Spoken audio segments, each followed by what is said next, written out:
Hi guys, Patharamattu സീരിയലിൻ്റെ ഒരു പുതുപുത്തൻ വിശേഷത്തിലേക്ക് എല്ലാവർക്കും സ്വാഗതം. വരാൻ പോകുന്ന ഒരു അടിപൊളി എപ്പിസോഡ് വിശേഷത്തിലേക്കാണ് നമ്മൾ പോകാൻ പോകുന്നത്. എന്താണെന്ന് വെച്ചാൽ ഇപ്പോൾ തന്നെ നയന എല്ലാ കാര്യങ്ങളും ആദർശിനോട് മറച്ചു വെച്ചിരിക്കുകയാണ്. അതൊക്കെ നമ്മുടെ ആദർശനാണെങ്കിൽ മനസ്സിലായിട്ടുമുണ്ട് കേട്ടോ. അപ്പം നയനയോടൊരു വല്ലാത്ത അകൽച്ച തന്നെ ഒന്നാണ് ആദർശിന്.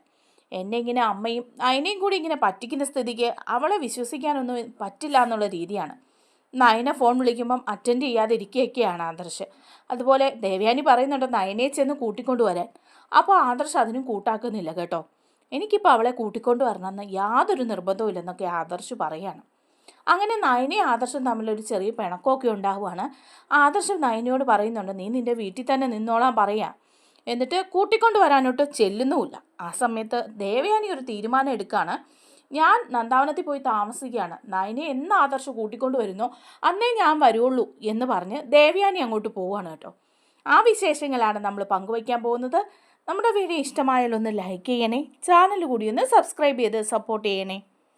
അങ്ങനെ ആദർശ് ദേവയാനിയോട് പറയുന്നുണ്ട്, അമ്മ കൂടുതൽ കാര്യങ്ങളൊന്നും അവളെക്കുറിച്ച് പറയണ്ട, എനിക്കതൊന്നും കേൾക്കാനും താല്പര്യമില്ല. കാരണം എന്താണെന്ന് വെച്ചാൽ അവൾ ചെയ്യുന്നത് എന്താണെന്ന് അമ്മയ്ക്കറിയില്ലല്ലോ. ഇനിയിപ്പോൾ അവൾ ഇവിടെ ഇല്ലെങ്കിലും എനിക്ക് ഓർക്കാൻ കിട്ടില്ല എന്നൊന്നും അമ്മ ആരോടും പറയാനൊന്നും നിൽക്കണ്ട എന്നൊക്കെ ഇങ്ങനെ പറയുകയാണ് കേട്ടോ ആദർശം. അപ്പോൾ ദേവയാനി പറയുന്നുണ്ട്, നീ എന്താ അവളെ ഇപ്പോൾ വിളിച്ചുകൊണ്ട് വരാട്ടെ, നീ അവളുടെ ഫോണിലേക്കൊന്ന് വിളിക്കുക, അവളത് അറ്റൻഡ് ചെയ്യട്ടെ. നീ വിളിച്ചിട്ട് അറ്റൻഡ് ചെയ്യുന്നില്ലെന്ന് പറഞ്ഞിട്ട് അവൾ എന്നെ വിളിച്ച് ശല്യപ്പെടുത്തിക്കൊണ്ടിരിക്കുകയാണ്. എനിക്കാണെങ്കിൽ അവളുടെ ശബ്ദം കേൾക്കുന്നത് പോലും ഇഷ്ടമില്ല എന്ന് പറയാം. അപ്പോൾ ആദർശിന് മനസ്സിൽ തോന്നുകയാണ് കേട്ടോ, ഇവർ രണ്ടുപേരും എത്രമാത്രം കളികളാ. എന്നോട് ഈ കാര്യം മറച്ചു വെച്ചല്ലോ. ഇനിയിപ്പം അമ്മ മറച്ചു വെച്ചാലും നയനെ ഇത് മറച്ചു വെക്കുമെന്ന് ഞാൻ വിചാരിച്ചില്ല. കാരണം ഞാൻ എത്രമാത്രം ആഗ്രഹിച്ചതാ അമ്മ അവളെ സ്നേഹിക്കണം എന്നുള്ള കാര്യം. എന്നിട്ട് അങ്ങനെ ഒരു അവസരത്തിൽ അവൾ അതെല്ലാം മറച്ചു വെച്ച് പെരുമാറുക എന്ന് പറഞ്ഞാൽ അത് എന്നോട് കാണിക്കുന്ന വിശ്വാസവഞ്ചനയല്ലേ. ഇപ്പം എത്ര ദിവസമായി ഇവർ രണ്ടുപേരും ഈ നാടകം കളിക്കാൻ തുടങ്ങിയിട്ട്. എന്നോടെങ്കിലും നയനയ്ക്കത് പറയായിരുന്നു. അത് വല്ലാത്ത ചതി തന്നെ അവൾ ചെയ്യുന്നത്. അങ്ങനെ പെട്ടെന്നൊന്നും പൊറുക്കാനും അവളെ അംഗീകരിക്കാനും ഒന്നും എനിക്ക് പറ്റില്ല. എൻ്റെ മനസ്സിലിപ്പോൾ അവളോട് വല്ലാത്തൊരു അകൽച്ചയാണ് തോന്നുന്നത് എന്നൊക്കെ ആദർശവും ഇങ്ങനെ വിചാരിക്കുക. അങ്ങനെ മുന്നോട്ട് പോവാണ്. നയനയാണെങ്കിൽ നന്ദാവനത്തിൽ നിന്നിട്ട് നയന ആദർശിനെ വിളിച്ചിട്ട് ആദർശൊന്നും ഫോൺ അറ്റൻഡ് ചെയ്യുന്നില്ല. നയനയാണെങ്കിൽ വിളിച്ച് ദേവയാനിയോട് പറയുന്നുണ്ട്, അമ്മേ ആദർശയുടെ ഫോണൊന്നും എടുക്കുന്നില്ല, എന്താ ആദർശന് ഇത്രയും ദേഷ്യം എന്നറിയില്ല എന്ന് പറയാം. അപ്പോൾ ദേവയാനി പറയുന്നുണ്ട്, അതാ എനിക്കും മനസ്സിലാവാത്തത്. അല്ലെ നീ വീട്ടിലേക്ക് പോകുമ്പോഴും അല്ലാത്തപ്പോഴും എല്ലാം നീയെന്ന് വെച്ച് മരിച്ചു കിടന്നവനവൻ. നിന്നെ കൂട്ടിക്കൊണ്ട് വരാൻ പോലും ഞാൻ പറഞ്ഞിട്ട് അവനത് കൂട്ടാക്കുന്നില്ല മോളെ, എന്താണെന്ന് അറിയില്ല എന്ന് പറയാം. അപ്പം നയന പറയാം, നമ്മുടെ കളിയൊക്കെ കാര്യമായോ അമ്മേ, എന്തെങ്കിലുമൊക്കെ വിഷയമുണ്ടോ എന്നിങ്ങനെ പറയാണ്. അപ്പോൾ ദേവയാനി പറയുന്നുണ്ട്, നീ അതൊന്നും കാര്യമാക്കണ്ട, ഞാനെല്ലാം ശരിയാക്കി തരാം, ഞാൻ അവൻ്റെ അമ്മയല്ലേ, ഞാൻ പറഞ്ഞാൽ അവൻ കേൾക്കാതിരിക്കില്ല എന്ന് പറയാം. അപ്പം നയനയ്ക്ക് ആകെപ്പാടെ ടെൻഷൻ ആവുക. പിന്നെ ആദർശേട്ടൻ ഇത് കാര്യമായിട്ട് എടുക്കുമോ? എന്ത് കാര്യം, ഇനിയിപ്പം അമ്മ എന്നെ സ്നേഹിക്കുന്നുണ്ടെന്നുള്ള വിവരം ആദർശേട്ടൻ അറിഞ്ഞിട്ടുണ്ടാവും, അതുകൊണ്ടായിരിക്കുമല്ലോ ഇങ്ങനെയുള്ള കളിയൊക്കെ കളിക്കുന്നതെന്ന് പറയാണ്. അപ്പോൾ ദേവയാനി പറയുന്നുണ്ട്, ശരിയാ മോളെ, ഇനി അവനെങ്ങാനും മനസ്സിലായിട്ടുണ്ടാവുമോ, ഞാൻ പുറത്തേക്കൊക്കെ പോകുന്നുണ്ടെന്നും ഒക്കെ അവൻ പറയുന്നുണ്ട്. ഞാൻ നിന്നെ വന്ന് നന്ദാവനത്തിൽ കാണുന്നതും നമ്മൾ ഒരുമിച്ച് പോകുന്നതും എങ്ങാനും അവൻ കണ്ടോന്നറിയില്ല.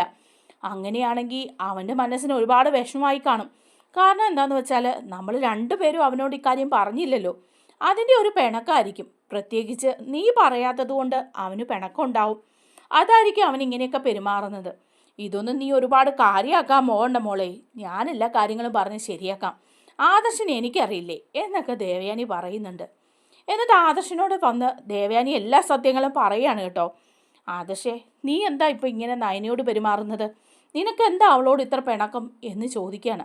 അപ്പോൾ ആദർശ് പറയുന്നുണ്ട്, എനിക്കെന്താ പിണക്കം, എനിക്ക് പിണക്കമൊന്നുമില്ല, അവൾ എന്നിൽ നിന്ന് പല കാര്യങ്ങളും മറച്ചു വെക്കുന്നത് കാരണം എനിക്ക് അവളെ അംഗീകരിക്കാൻ ഇത്തിരി ബുദ്ധിമുട്ടുണ്ട്. അപ്പോൾ ദേവയാനി ചോദിക്കുക, എന്ത് കാര്യമാടാ അവൾ മറച്ചു വെച്ചത് നിന്നോട്, എന്താന്ന് പറ. അപ്പോൾ ആദർശ് പറയാണ്, അത് അമ്മയ്ക്കും അറിയാലോ, അമ്മയും എല്ലാ കാര്യങ്ങളും ഇങ്ങനെ മറച്ചു വെച്ചിരിക്കുകയല്ലേ ചെയ്യുന്നത്. നിങ്ങൾ രണ്ടുപേരും കൂടെ കളിക്കുന്ന നാടകം വേറെ ആർക്കും മനസ്സിലായില്ലെന്ന് വിചാരിക്കേണ്ട. ഇനി ഇവിടെ വേറെ ആർക്കും മനസ്സിലായില്ലെങ്കിൽ തന്നെ അതെനിക്ക് മനസ്സിലാവും. ഞാൻ എത്രമാത്രം ആഗ്രഹിച്ചതാണെന്നറിയാവോ അമ്മ നയനയെ സ്നേഹിക്കണം എന്നുള്ള കാര്യം.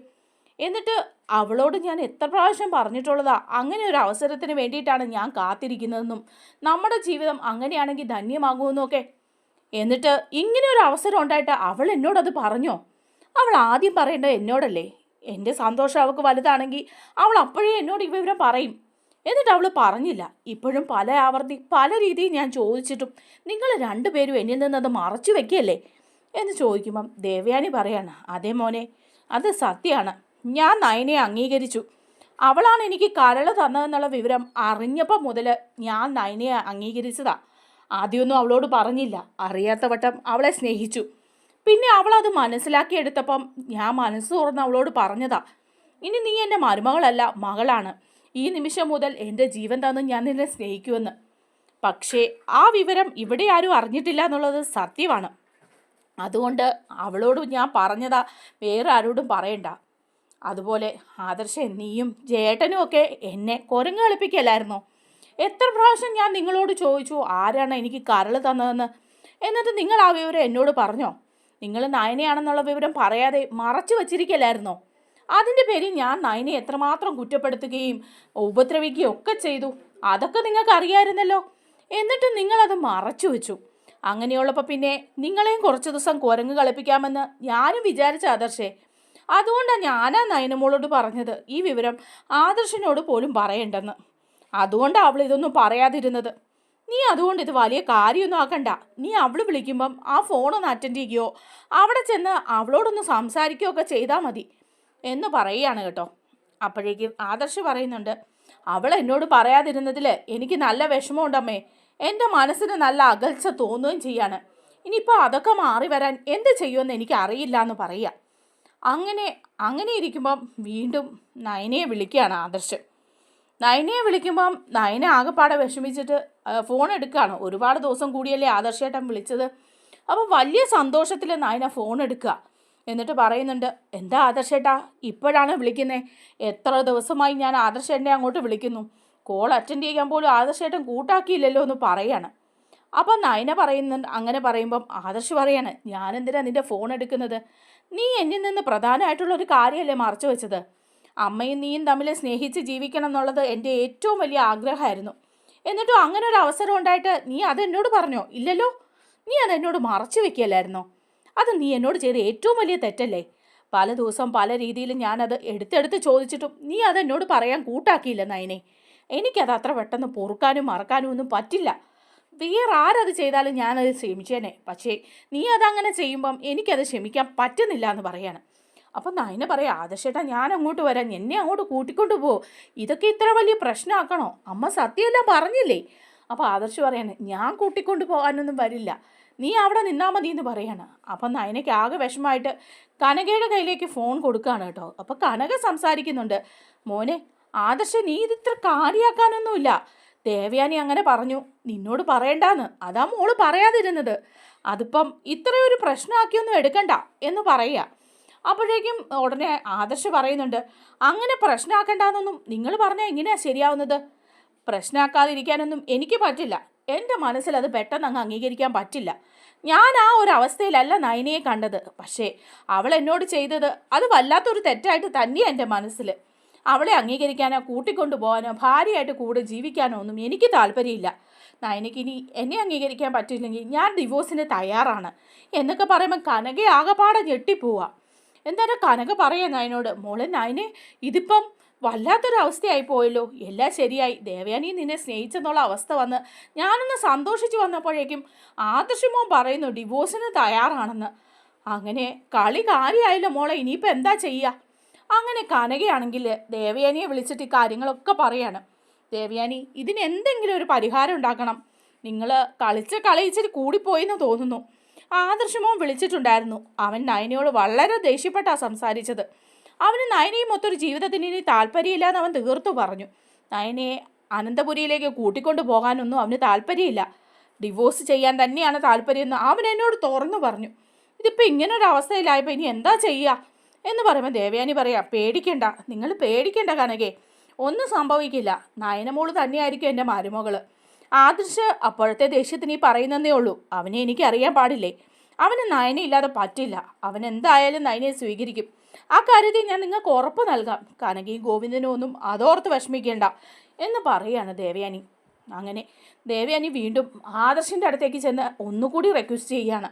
ആദർശെ, നീ ചെന്ന് അവിടുന്ന് അവളെ കൂട്ടിക്കൊണ്ടു വാ. ഇങ്ങനെ വാശി പിടിച്ച് ജീവിക്കാൻ പറ്റുന്ന കാര്യമാണോ എന്ന് ചോദിക്കുകയാണ്. അപ്പോൾ ആദർശ് പറയുന്നുണ്ട്, ഇല്ലമ്മേ, ആ കാര്യം ഒഴിച്ച് വേറെ എന്ത് വേണമെങ്കിലും അമ്മയ്ക്ക് പറയാം.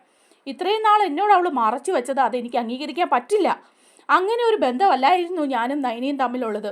അമ്മ പറയാതിരുന്നതിലും എനിക്ക് വിഷമമൊന്നുമില്ല. പക്ഷേ നയനെ അത് എന്നോടൊന്നും സൂചിപ്പിക്കാതെ ഇങ്ങനെ മറച്ചു പിടിച്ച് ജീവിക്കാമെങ്കിൽ പിന്നെ അവൾക്ക് എൻ്റെ ആവശ്യമില്ലല്ലോ. അതുകൊണ്ട് തന്നെ അവളെ കൂട്ടിക്കൊണ്ട് വരാനൊന്നും എനിക്ക് താല്പര്യമില്ല. ഇനി ഈ കാര്യം സംസാരിച്ചുകൊണ്ട് എന്നോട് വരരുത്. അവൾ നന്ദാവനത്തിൽ തന്നെ നിൽക്കും എന്ന് പറയുകയാണ്. അപ്പം ദേവയാനി പറയാണ്, മുത്തച്ഛനും മുത്തശ്ശിയൊക്കെ അറിഞ്ഞാൽ എന്താവും അവസ്ഥ എന്ന് നിനക്കറിയാമല്ലോ. അവർക്കൊക്കെ ഏറ്റവും പ്രിയപ്പെട്ട കൊച്ചുമകളാണ് നിന്റെ ഭാര്യ നയന. നയനയില്ലാതെ അവർക്ക് ജീവിക്കാൻ പറ്റില്ല. അവരുടെ എല്ലാ കാര്യങ്ങളും നോക്കുന്നത് നയനയാണ്. അവരുടെ ആഹാര കാര്യങ്ങൾ തൊട്ട് അവരുടെ മരുന്ന്, അങ്ങനെയുള്ള എല്ലാ കാര്യങ്ങളും.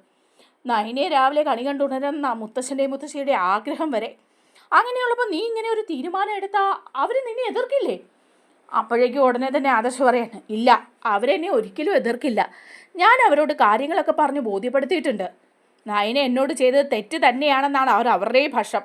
കാരണം അങ്ങനെ ഒരു സാഹചര്യം ഉണ്ടായപ്പം അതവർ പറയേണ്ടതായിരുന്നു എന്നോടെങ്കിലും അവൾക്കത് സൂചിപ്പിക്കാമായിരുന്നു. അത് അവൾ ചെയ്യാതിരുന്നത് തെറ്റ് തന്നെയാണെന്നാണ് മുത്തശ്ശനും മുത്തശ്ശിയും പറയുന്നത്. അക്കാര്യത്തിൽ അമ്മ ന്യായീകരിച്ചുകൊണ്ടൊന്നും വരണ്ട. അല്ലെങ്കിൽ അമ്മ ചെന്ന് അവരോട് ചോദിച്ചു നോക്ക്, നയന പറഞ്ഞ് ചെയ്തതിനെ അവർ ന്യായീകരിക്കുന്നുണ്ടോയെന്ന്. അപ്പം ദേവയാനി പറയാണ്, അപ്പോൾ എല്ലാവരും കൂടി നയനമോളെ ഒറ്റപ്പെടുത്താനുള്ള ഭാവമാണല്ലേ? അവൾ അത്ര വലിയ കൊടിയ തെറ്റൊന്നും ചെയ്തിട്ടില്ല. ഞാനും കൂടെ പറഞ്ഞിട്ട് ആ കുട്ടി ഇങ്ങനെയൊക്കെ ചെയ്തത്. അതുകൊണ്ട് ഞാൻ അവൾക്ക് സപ്പോർട്ടായിട്ട് എപ്പോഴും ഉണ്ടാവും. ഇനി നീ പോയി നന്ദാവനത്തിൽ നിന്ന് അവളെ കൂട്ടിക്കൊണ്ട് വരുന്നില്ല എന്നുണ്ടെങ്കിൽ ഞാൻ പോയി തന്നെ അവളെ കൂട്ടിക്കൊണ്ട് വരാം എന്ന് പറയാണ്. അമ്മ കൂട്ടിക്കൊണ്ട് വരുവോ വരാതിരിക്കുകയോ ചെയ്യുന്ന അമ്മയുടെ ഇഷ്ടം. പക്ഷേ അവളെ ഒരു ഭാര്യയായിട്ട് അംഗീകരിക്കാനൊന്നും എനിക്ക് പറ്റില്ല എന്ന് പറയാണ്. അങ്ങനെ ഇരിക്കുമ്പോഴാണ് കേട്ടോ നമ്മുടെ മൂർത്തീസ് ജ്വല്ലറിയിൽ ഒരു ബെസ്റ്റ് സിഇഒയുടെ മത്സരം വരുന്നത്. അതിൽ മൂർത്തീസ് ജ്വല്ലറിയിൽ നിന്ന് ആദർശ് കൂടി പങ്കെടുക്കുന്നുണ്ട്. അപ്പോൾ ആദർശിന് പങ്കെടുക്കണം എന്നുണ്ടെങ്കിൽ കുറേ നല്ല ഡിസൈനുകൾ ജ്വല്ലറി ഒക്കെ പ്രദർശിപ്പിക്കണം. അതിനായിട്ട് ആദർശ് ഇങ്ങനെ തയ്യാറെടുക്കണം. ഈ കോമ്പറ്റീഷനിൽ എന്തായാലും എനിക്ക് പങ്കെടുത്ത് വിജയിക്കുകയും ചെയ്യണം. അല്ലാതിരുന്നാൽ അത് പറ്റില്ല. കാരണം എന്താണെന്ന് വെച്ചാൽ അത് ഇമേജിൻ്റെ പ്രശ്നമാണ്. പക്ഷേ അതിലൊക്കെ പങ്കെടുക്കണം എന്നുണ്ടെങ്കിൽ കുറേ നല്ല ഡിസൈനുകളൊക്കെ കൊണ്ട് പ്രസൻറ്റ് ചെയ്യേണ്ടതായിട്ടുണ്ട്. അങ്ങനെ നല്ല ഡിസൈനുകളൊക്കെ പ്രസൻറ്റ് ചെയ്യണമെങ്കിൽ അതെല്ലാം നയനയുടേതാണ്. മൂർത്തീസ് ജ്വല്ലറിയിലെ ചീഫ് ഡിസൈനർ നയനയാണ്. അതുകൊണ്ട് തന്നെ നയന ഡിസൈൻ ചെയ്ത ജ്വല്ലറികളെല്ലാമാണ് കൊണ്ടുപോകേണ്ടത്. അങ്ങനെയാണെങ്കിൽ നയനയുടെ പ്രസൻസും അവിടെ ആവശ്യമാണ്. നയനയുടെ അംഗീകാരവും ആവശ്യമാണ്. ഇനിയിപ്പോൾ എന്താ ചെയ്യുക? അവൾ നന്ദാവനത്തിലാണ്. അല്ലെങ്കിലും അവളോട് എനിക്കത് ചോദിക്കാൻ താല്പര്യവും ഇല്ല എന്ന് പറയണം. അതേസമയം നയനയാണെങ്കിൽ നന്ദാവനത്തിൽ നിന്ന് ഓഫീസിലേക്ക് വരാനൊക്കെ തയ്യാറെടുക്കുന്നുണ്ട് കേട്ടോ. ദേവയാനി വേണമെങ്കിൽ പറയുന്നുണ്ട്, എന്തായാലും നീ ഓഫീസിൽ പോകണം. നീ ജോലി റിസൈൻ ചെയ്യാനൊന്നും പോകണ്ട. ആദർശമായിട്ടുള്ള പ്രശ്നങ്ങളൊക്കെ ഉടനെ തന്നെ മാറും. അതുകൊണ്ട് മോൾ ഓഫീസിൽ വരണമെന്ന് പറഞ്ഞ് വണ്ടിയും ഡ്രൈവറെയും ഒക്കെ ഏർപ്പാടാക്കിയിട്ടുണ്ട്. അതേസമയം ആദർശാണെങ്കിൽ നയന ഡിസൈൻ ചെയ്ത കുറേ ഡിസൈനുകൾ പ്രസൻറ്റ് ചെയ്യാൻ പോകുമ്പം നയനയോട് ഒരു വാക്ക് പോലും ചോദിക്കാൻ ആദർശ് കൂട്ടാക്കുന്നില്ല. അല്ലാതെ തന്നെ മോഷ്ടിച്ച രീതിയിൽ അതൊക്കെ എടുത്ത് പ്രസൻറ്റ് ചെയ്യാണ്. എന്നിട്ട് നയന ഓഫീസിലേക്ക് ലേറ്റായിട്ട് വരാൻ വേണ്ടിയിട്ട് ഡ്രൈവറോട് പറഞ്ഞ് വണ്ടി ലേറ്റ് ആക്കിക്കുകയാണ്. അങ്ങനെ ഈ ഒരു കോമ്പറ്റീഷനൊക്കെ കഴിഞ്ഞ് ഈ പ്രസൻറ്റേഷനൊക്കെ കഴിയുമ്പോഴാണ് കേട്ടോ നയന ഓഫീസിലെത്തുന്നത്. അപ്പോഴേക്കും ആദർശ് അവിടെ ഒരു ബെസ്റ്റ് സിഇഒ ആയിട്ട് സെലക്ട് ചെയ്തതിൻ്റെ ആഘോഷങ്ങൾ നടക്കുകയായിരിക്കും. അപ്പോൾ നയന അത്ഭുതത്തോടെ ചോദിക്കുന്നുണ്ട്, ആദർശേട്ടൻ ഈ കാര്യത്തെക്കുറിച്ച് എന്നോടൊന്നും പറഞ്ഞില്ലല്ലോ. എൻ്റെ ഡിസൈനുകളല്ലേ എടുത്ത് പ്രസൻറ്റ് ചെയ്തത്, അത് ഞാൻ പോലും അറിഞ്ഞില്ലല്ലോ എന്ന് പറയണം. അപ്പോൾ ആദർശ് പറഞ്ഞു, നീ ഇവിടുത്തെ ഒരു സ്റ്റാഫാണ്. മൂർത്തീസ് ജ്വല്ലറിയിലെ ചീഫ് ഡിസൈനർ എന്ന പദവി, അതിന് നിനക്ക് ശമ്പളവും തരുന്നുണ്ട്. അതുകൊണ്ട് പിന്നെയും നിൻ്റെ അവകാശവും അംഗീകാരവും ഒന്നും ചോദിക്കേണ്ട കാര്യമുണ്ടെന്ന് എനിക്ക് തോന്നുന്നില്ല. അപ്പം നയന പറയാണ്, അതെങ്ങനെ ശരിയാവും ആദർശേട്ടാ?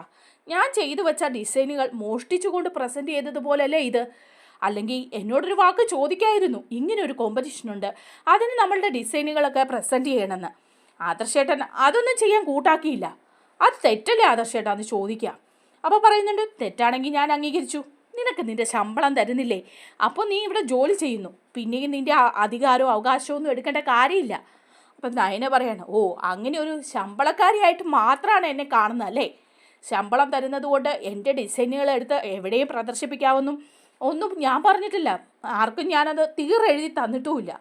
നയന ചെയ്ത ഡിസൈനുകളെല്ലാം നയനയുടെ സ്വന്തം തന്നെ ആയിരിക്കും.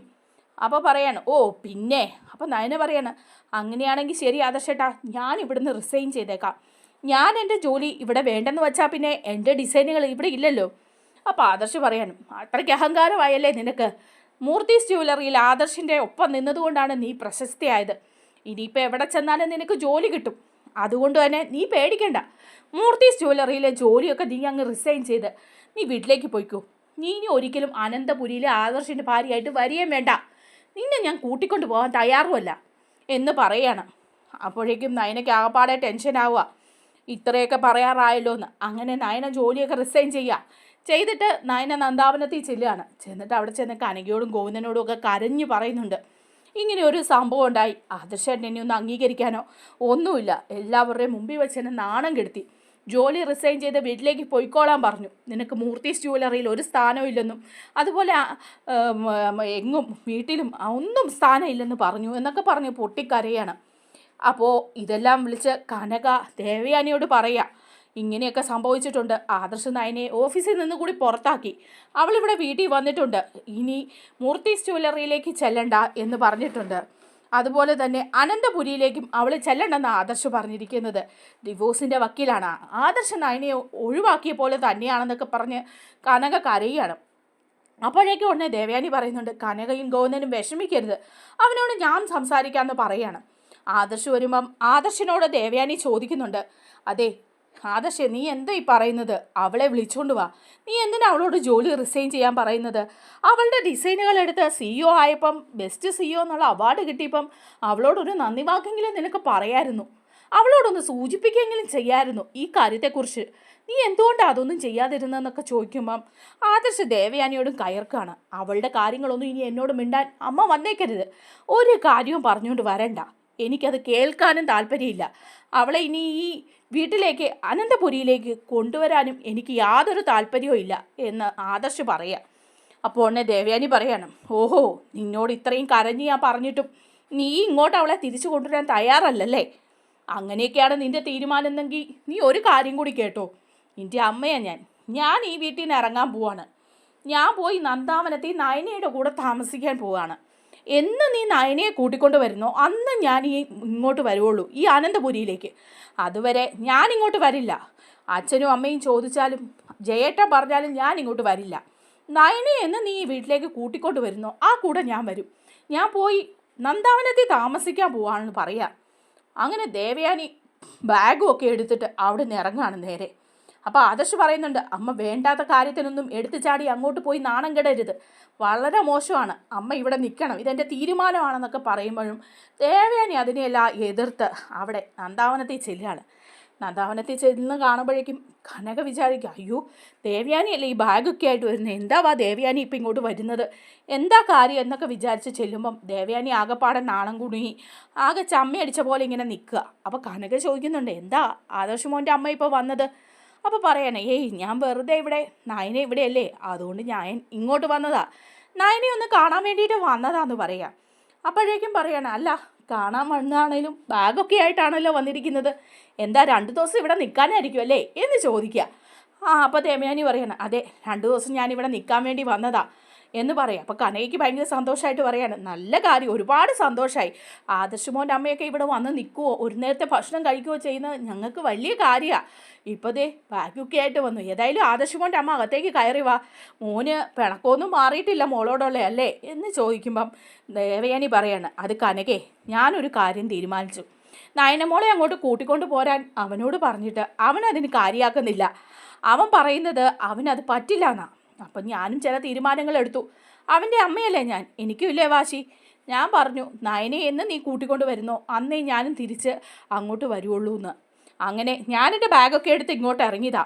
അവൻ വരട്ടെ, വന്ന് നയൻ്റെ മോളെ കൂട്ടട്ടെ, അപ്പോൾ ഞാനും അനന്തപുരിയിലേക്ക് ചെല്ലാം. അതും എൻ്റെ വാശിയാ, ഞാൻ കാരണമല്ലേ ഈ പ്രശ്നങ്ങളൊക്കെ ഉണ്ടായത്. അപ്പം നയന പറയാണ്, അയ്യോ അമ്മേ, അങ്ങനെ ഒരു തീരുമാനം എടുത്താൽ എങ്ങനെയാ? അവിടെ മുത്തശ്ശനും മുത്തശ്ശിയൊക്കെ ഇല്ലേ, അവരുടെ കാര്യങ്ങളൊക്കെ നോക്കണ്ടേ, അവർക്ക് വയ്യായികയൊക്കെ ഉള്ളതല്ലേ, ഞാനില്ല. ഇനി അമ്മയും കൂടി ഇല്ലെങ്കിൽ അവരുടെ ആഹാരത്തിൻ്റെ കാര്യത്തിൽ വളരെ പ്രശ്നമാകും. മറ്റുള്ളവരൊന്നും അത് ശ്രദ്ധിക്കുമെന്ന് തോന്നുന്നില്ല. ആഹാരവും മരുന്നും ഒക്കെ മുത്തശ്ശനും മുത്തശ്ശിക്കും ഒക്കെ കൊടുക്കണമെങ്കിൽ അമ്മ അവിടെ വേണ്ടേ. അമ്മ ഇങ്ങനെ വാശി പിടിക്കണ്ട, അമ്മ അങ്ങോട്ട് തന്നെ പൊക്കോ, അനന്തപുരിയിലേക്ക് അമ്മ തിരിച്ചു പോയിക്കോ. ആദർശേട്ടൻ്റെ തീരുമാനം എന്താണെന്ന് വെച്ചാൽ അത് തന്നെ നടക്കട്ടെ എന്ന് പറയാം. അപ്പോൾ ദേവയാനി പറയുന്നുണ്ട്, എന്നെ നീ നിർബന്ധിക്കുകയൊന്നും വേണ്ട, അമ്മയുടെ അച്ഛൻ്റെ കാര്യം എങ്ങനെയെങ്കിലുമൊക്കെ നടന്നോളും, അവിടെ ജോലിക്കാരിയുണ്ടല്ലോ അവർ ചെയ്തോളും, ഞാൻ എന്തായാലും ഈ തീരുമാനം എടുത്തിരിക്കുക, അതുകൊണ്ട് അവനിവിടെ വന്ന് കൂട്ടിക്കൊണ്ട് പോകുന്നത് വരെ ഞാൻ ഈ നന്ദാവനത്തിൽ തന്നെ നിൽക്കും എന്ന് പറഞ്ഞ് ദേവയാനി അങ്ങനെ ഒരു തീരുമാനമൊക്കെ എടുക്കുകയാണ് കേട്ടോ. അതിനുശേഷം നമ്മുടെ നയന ഭക്ഷണമൊക്കെ കൊണ്ടുപോയി കൊടുക്കുന്നുണ്ട് നമ്മുടെ മുത്തശ്ശനും മുത്തശ്ശിക്കുമൊക്കെ ഇവിടുന്ന്. അപ്പോൾ ആദർശത്ത് തടയൊക്കെ ചെയ്യുന്നുണ്ട് കേട്ടോ. ആ വിശേഷങ്ങളൊക്കെ നമുക്ക് അടുത്ത വീഡിയോയിലൂടെ കാണാം. നമ്മുടെ വീഡിയോ ഇഷ്ടമായാലൊന്ന് ലൈക്ക് ചെയ്യണേ, ചാനൽ കൂടി ഒന്ന് സബ്സ്ക്രൈബ് ചെയ്ത് സപ്പോർട്ട് ചെയ്യണേ. താങ്ക്